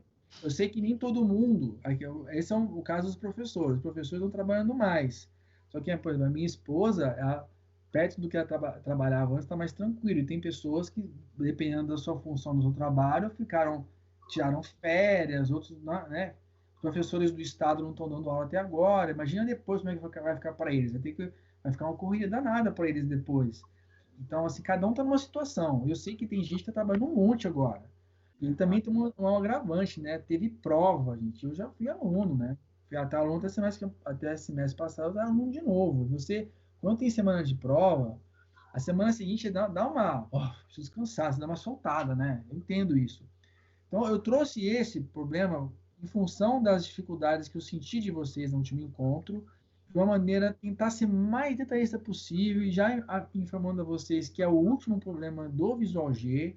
A partir de agora, a gente vai trabalhar com o. Poxa, fugiu o nome. O do C. Normalmente Sei. só. Tem gente que usa o Dev++, esse aqui é outro nome que eu custo o nome dele. Mas a gente vai trabalhar com ele. E o que vai acontecer? Eu vou tentar trazer, sempre vou tentar trazer, um slide com um problema impresso para vocês terem como ferramenta de alguma coisa, também como material. Mas a aula, eu vou tentar que ela seja mais dinâmica, no sentido de vocês verem eu programando. Só que eu não sei como é que vai ser a dinâmica, porque vocês vão ter que parar de me ver eventualmente e programar. Então, eu não sei se vai ser legal a gente dar, por exemplo, passo um desafio para vocês. Vocês têm 10 minutinhos para fazer. Daqui a pouquinho eu resolvo. Não sei. A gente vamos ver como é que vai ficando melhor, tá? Hoje, o que eu vou mostrar para vocês? Dá tempo? Nossa, 1h40, né? 1h40 de recuperação. Dá tempo pra gente adiantar alguma coisinha? Olha só. Vamos lá, senão vai ficar muito tarde. Ó, eu vou passar meio rápido aqui, que é a parte... Desculpa, alguma outra dúvida, gente? Eu acabei cortando. Alguma outra colocação? Podem falar. Não, tranquilo, professor. Tranquilo. Vamos lá, ó. A ideia é a seguinte agora. Eu vou falar um pouquinho, pessoal, do C++. Alguém perguntou alguma coisa do Java no outro encontro também. Eu expliquei mais ou menos, assim, que é a respeito de programação para objeto. E aí, também teve dúvida, acho que no começo, de C e C++. Deixa eu vou passar um overview, assim, do C e do C++, para vocês terem uma ideia de qual é a diferença dos dois. Por que a gente vai estudar C e não C++. C++, lembra aquela ideia de programação estruturada e para objeto? O C é estruturado, o C++ é para objeto. Não é simplesmente assim, tá? Existem possibilidades. Não é necessariamente que C++ tem que ser para objeto. Você pode programar estruturado também. Mas quando uma pessoa resolve categorizar, ó, bom, é isso, que nem o Java. O Java é feito para objeto. E acabou, é para objeto. Embora você consiga programar também de maneira estruturada. Essa é a diferença deles. Por que se usa bastante o C? Porque ele é e aí é o lado bom e o lado ruim, né? Se fossem, assim, entre nós, tá gravado, o pessoal vai ver. Se eu tivesse a liberdade da disciplina para vocês, se não fosse algo da Croton, e eu não estou dizendo que está pior ou que é melhor, eu faria com vocês aula no Python, tá? Porque eu acho que seria mais útil para vocês, pessoalmente falando, né? Falaria um pouquinho de C, mas algumas coisas. Aprenderia a programar no Python. Talvez nem precisaria do Visual G, porque ele é muito simples, tá? Hoje eu faria isso. Mas lendo material e pesquisando, eu me convenci que o C também é muito bom, porque ele é mais difícil. E ele, por essa dificuldade, ela envolve questões de programação que você indo para o Python direto você não pega.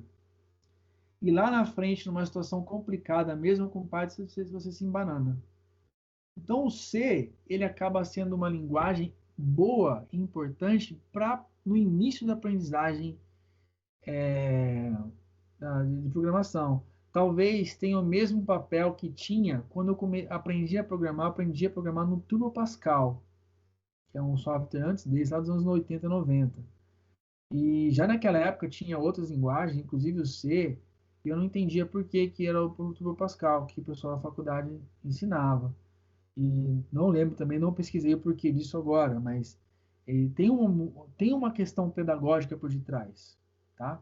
Então, esse material e depois pesquisando a parte me convenceram que talvez seja bom você aprender o C sim, até porque é linguagem de máquina, é linguagem a gente vai usar o software para rodar o programa, porém o programa tem que compilar e para depois rodar. Eu já digo para vocês, não vai ser possível a gente fazer isso aqui, porque para eu mostrar para vocês, eu tenho que mostrar, vocês percebem a dinâmica, é meio complicado, eu tenho que compartilhar com vocês uma imagem, depois outra, tudo mais.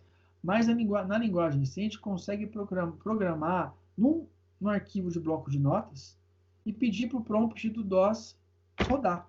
E ele vai rodar o programa. É a linguagem da máquina ali, tá? Ela é basicona. Você programa o computador com ela. Então, é a linguagem dos programas. Então, se a gente vai usar os programas, são usados os programas porque eles facilitam. Quando você começa a fazer muitos, se você fosse fazer lá na raça, no bloco de notas TXT, na vida, você teria que gerenciar muitos arquivos desse para você fazer um programa. E esses softwares são mais amigáveis, inclusive até na forma de mostrar para você os alinhamentos, o início, o fim do programa, do algoritmo. Então, é por isso, principalmente para desenvolvedor que para nós também, graças a Deus, para aprender a programar, é que se utiliza os softwares, tá? Mas você poderia usar um bloco de notas para programar em C, tá? O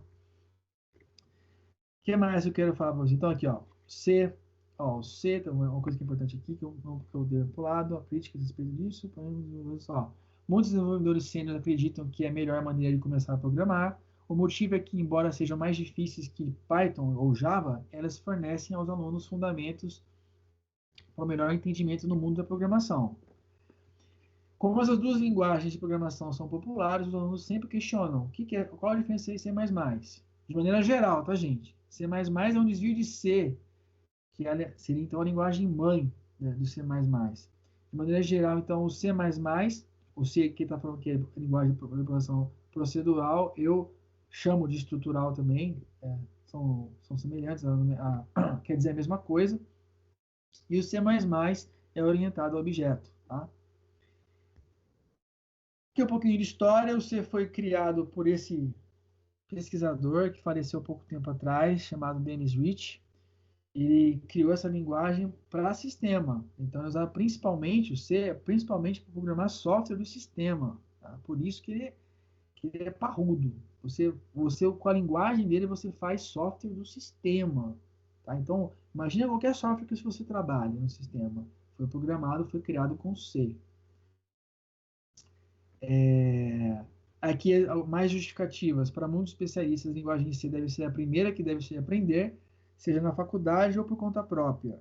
Essa ideia é sustentada principalmente por veteranos da indústria, muito embora a tendência geral de nossos tempos seja de economizar tempo. Talvez a minha ideia inicial, né? Economizar tempo, já partir para o mundo moderno, porque é o que está se utilizando, né? Mas aí tem um ponto negativo se partir para isso, né? E tentando ao fazer isso, você perde a oportunidade de desenvolver as suas habilidades de pensamento lógico, tá? Então, essa é a principal justificativa de trabalhar com C quando você aprende programação. E o C++ foi criado pouco tempo depois, menos de uma década, por esse outro pesquisador aqui, Bjarne Stroustrup. Esse sobrenome que eu não tenho certeza se é assim que fala, tá? Mas é aqui Bjarne Stroustrup, sendo utilizado principalmente na criação de redes, de jogos e outros aplicativos de computador. Tá? C++ geralmente para objeto. C é utilizado sobretudo no desenvolvimento de sistemas de computador mais adaptável do que o C. O C++ é mais adaptável que o C, tá bom? Então essa é a ideia. C++ é mais popular porque hoje em dia o desenvolvedor se programa por objeto, dentro de programação por objeto, e aqui o meu conhecimento para aqui, tá? Eu não sou um programador por objeto. Male sei fazer isso. Mas o mundo dos desenvolvedores hoje, eles utilizam essa programação para facilitar, fazer grandes grupos de desenvolvimento, e você pode reaproveitar o algoritmo, tá? Sem muita mudança, tá? Você de maneira geral. Oi?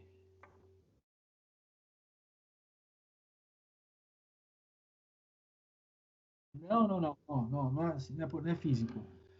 Estrutural, é isso que a gente está vendo agora, tá? A gente chama estrutural por procedimento, procedural, como está escrito lá, porque a gente vai que nem a receita de bolo, fazendo instrução, certo?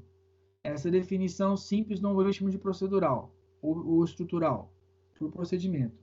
Para o objeto, é um outro, eles chamam, na forma de que se fala no mundo da computação, eles chamam de um outro paradigma de programação. Existe, então, o paradigma estrutural, procedural, e existe o paradigma de objetos. Você traça parte de programação que você consegue guardar esse cara como se fosse um objeto mesmo. Ele é o seu código lá. Mas você consegue, por meio desse cara, que você consegue separar, consegue copiar e acoplar em outro software, em outro programa, e ele ter a mesma funcionalidade sem precisar fazer muita mudança. Então, você acaba criando objetos de programação reutilizáveis, que, por sua vez, geram mais rapidez e mais agilidade também, no sentido de você, por exemplo, se tiver um programa muito grande, você pode... tenta imaginar um programa enorme sendo feito por mais de uma pessoa, como esse, por exemplo.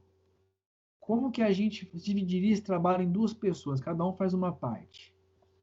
Esse é um problemão. Só de imaginar isso, você tem que pensar como o cara está imaginando o negócio. Por objeto, não. Você tem um objetivo que aquele objeto tem que trazer. E isso fica gravado como aquele objeto, chamado de objeto. Aquele grupo de linhas de programação que você pode aplicar, você pode fazer um programa com ele, você pode reaplicar depois. Se você olhar, por exemplo, softwares não. Vocês manjam observar as linhas de código HTML e PHP das páginas de internet? Porque lá você consegue ver a programação. Em alguns, ali ele junta várias programações, algumas para deixar o software mais bonito e tudo mais, mas existem metodologias, se não me engano chama MVC, uma bem conhecida, que é uma programação por objeto, mas que tem um objeto que é para modelo, por isso meme, o outro voltado para view, que é a visualização, MVC, e outro para controle. E ele pode pegar esses caras prontos e simplesmente, pô, isso aqui se aplica nisso, se aplica. Então pega e leva para lá, acabou. E você pode, inclusive, falar, bom, você faz o M, você faz o V, você faz o C. Um grupo de 3 trabalhos. E dentro desses caras, desses objetos divididos, você pode dividir em outros. Tá? O que acontece? Você pode dividir, fazer um software, um grupo de trabalho, e aí tem metodologias de gestão de projeto voltados para software que diminui o risco. Isso só é possível por objeto, ou mais fácil por objeto. Tá? Então, assim, a sua pergunta que você está fazendo é uma pergunta pertinente, porque o nome é até curioso, mas não tem nada a ver com físico, não. É o objeto dentro do algoritmo mesmo. Tá, beleza. O C++ é um desses. Os joguinhos que vocês jogam, joguinhos de aplicativo, a maioria deles é por objeto. Tá? Você percebe até jogos muito parecidos, né? Você até consegue imaginar, pô, isso aqui parece que é... quer ver outra coisa que eu imagino que seja por objeto? E aí eu acho, é achismo, tá? Nos desenhos animados modernos, nos nossos tempos, de 15, 20 anos para cá, a minha filha tem 6 anos, ela assisti todos do que estão nessa geração, assisti Peppa Pig, assisti um monte.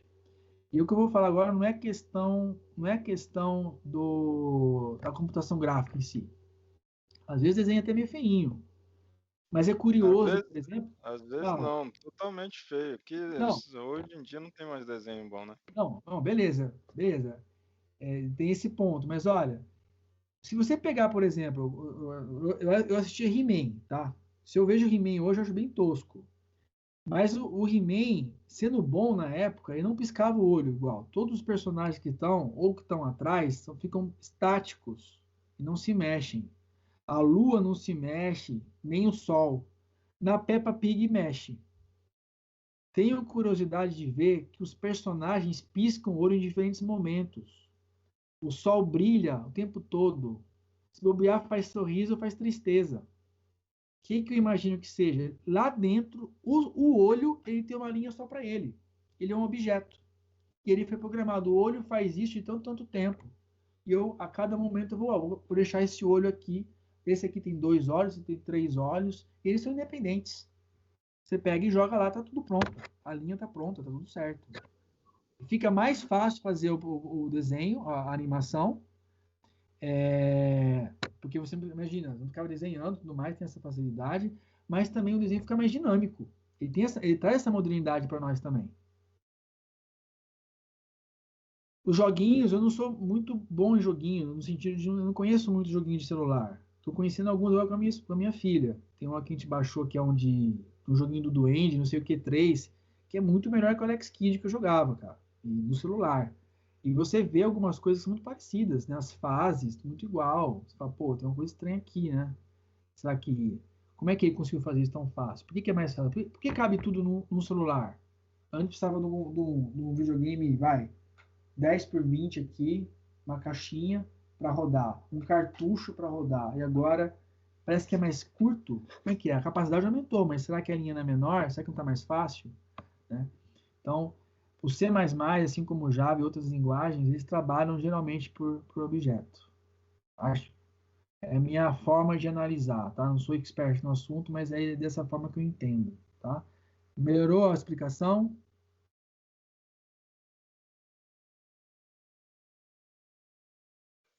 Melhorou, professor. Vamos lá.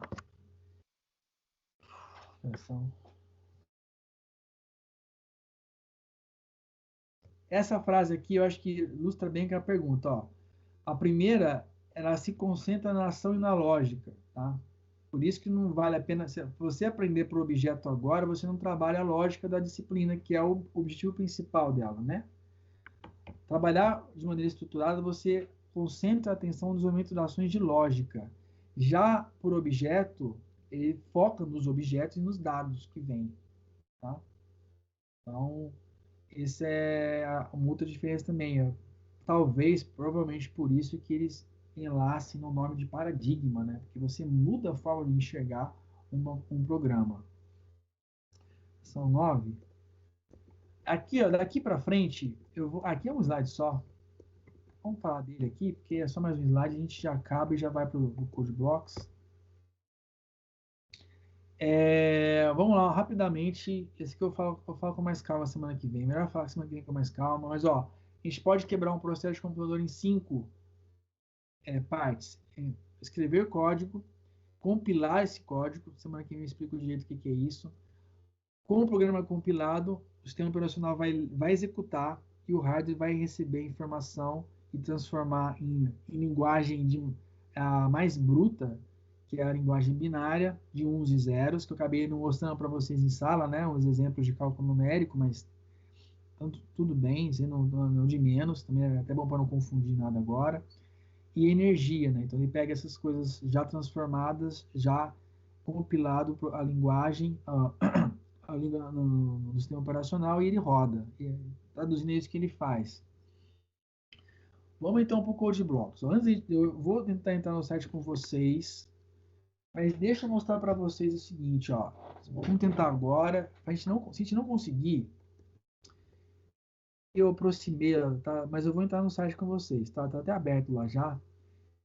Quando vocês entrarem no site do Code Blocks, vai ter uma porção de links para fazer o download. Você vai escolher um só, tá?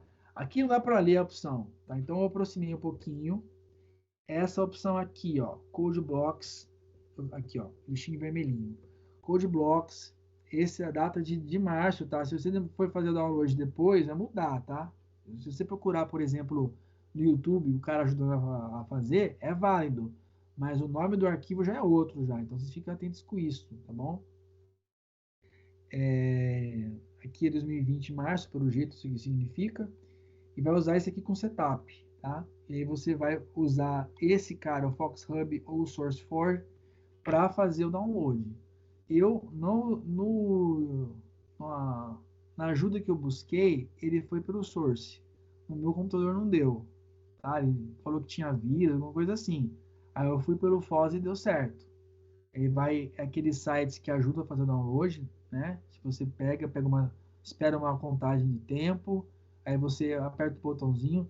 Tomem cuidado, tá, gente? Eu fico muito receoso com essas coisas, porque sempre tem um espertinho que quer prejudicar os outros, né? Então, no SourceForge, fiquei com dúvida, embora esteja aqui no site, esse pessoal com uma índole sempre pode se aproveitar do momento. Fique esperto para não dar zica aí, tá? Vê se qualquer risco deixa de fazer, tenta depois outro dia, ou dá uma pesquisada, tá? E eu consegui fazer com esse Foz aqui, FoxHub, tá? E foi. Já vamos lá daqui a pouquinho. Bom, daqui a pouquinho a gente vê isso, ó. Eu dá um tempo para vocês baixarem. Vamos rapidamente, só para dar tempo de passar tudo, a gente volta. Ó, o software baixado é essa cara dele, tá? Você vai ter, semana que vem eu explico direitinho o que significa essas caixas aqui. Para os nossos exercícios não vão ser nem necessários, mas esse que vai indicar onde está o erro, esse aqui que é mais para gerenciar projeto, embora eu vá mostrar para vocês como iniciar um projetinho de software, vai ser mais para projetos grandes. Então, talvez nem precise usar isso aqui, pode deixar fechado para a tela ficar maior. Vamos ver como é que vai ficar, como é que vai ser a partir da semana que vem, tá? Para começar um projeto, ó, novo, deixa eu ver aqui, novo projeto, aí você vai abrir aqui, eu vou fazer com calma com você já, tá? Você vai abrir aqui, vai apertar o Console Application, aí vai aparecer algumas imagens, tá? Tudo detalhado que você tem que fazer, tá? Aperta Next. Se você quiser que isso aqui não apareça mais, você tica aqui que não aparece mais na primeira tela, depois que você aplicar aqui no Console Application. Aí você vem para cá, depois vai aparecer na tela. Aí o que acontece? Aqui você vai fazer o quê? Você vai escolher o C. No default, ou seja, no padrão dele vai estar lá o azulzinho no C++. Então presta atenção.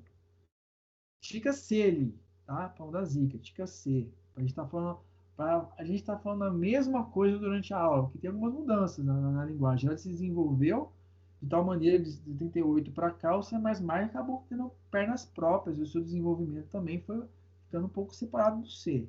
Então, C, não esqueçam disso. Dê um Next. Aqui você põe o nome, ó. Eu chamei de aula 1 para esse primeiro exemplo, só para mostrar para vocês. Vocês põem o nome, localizam no lugar. Aqui a minha pastinha, ó. Tá no meu usuário, desktop fax Sumaré, o ano 2020, semestre 1, aqui começa a lógica aqui, ó, lógica e programação, que é a disciplina de vocês. Então, eu só ver lá dentro de uma outra pastinha chamada C, tá? E vocês escolhem o que vocês quiserem. Põe no lugar que é fácil, que vocês vão lembrar. Tenta já começar organizado, tá? Tenta começar já organizado as coisas. Pensa o que vai ser melhor, onde você não vai esquecer, tá? Faz uma pasta só para isso, tá? Não põe junto com outras coisas não, que depois dá confusão.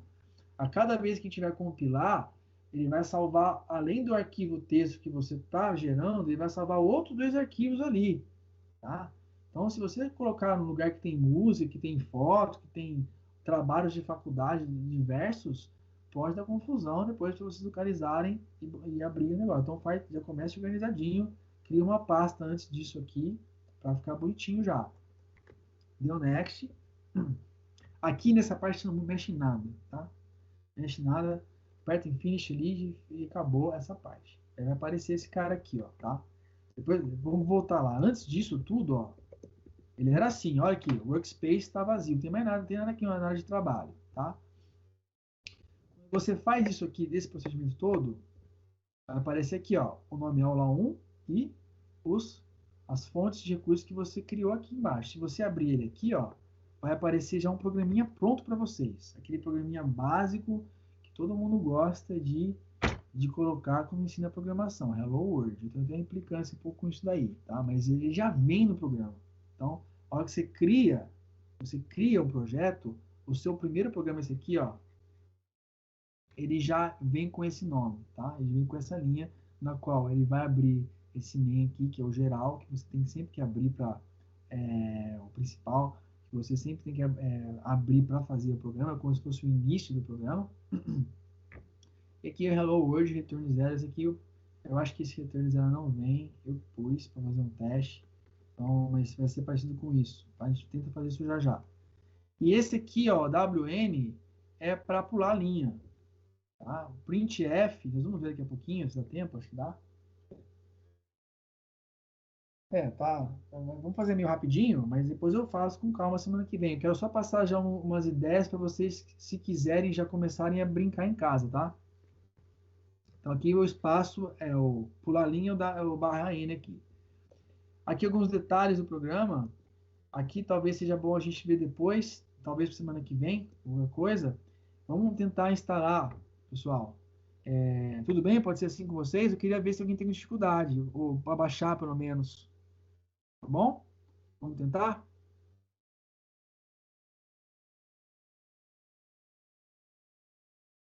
Parou? Bora. Semana que vem, pessoal, é ideal que todo mundo tenha baixado. Só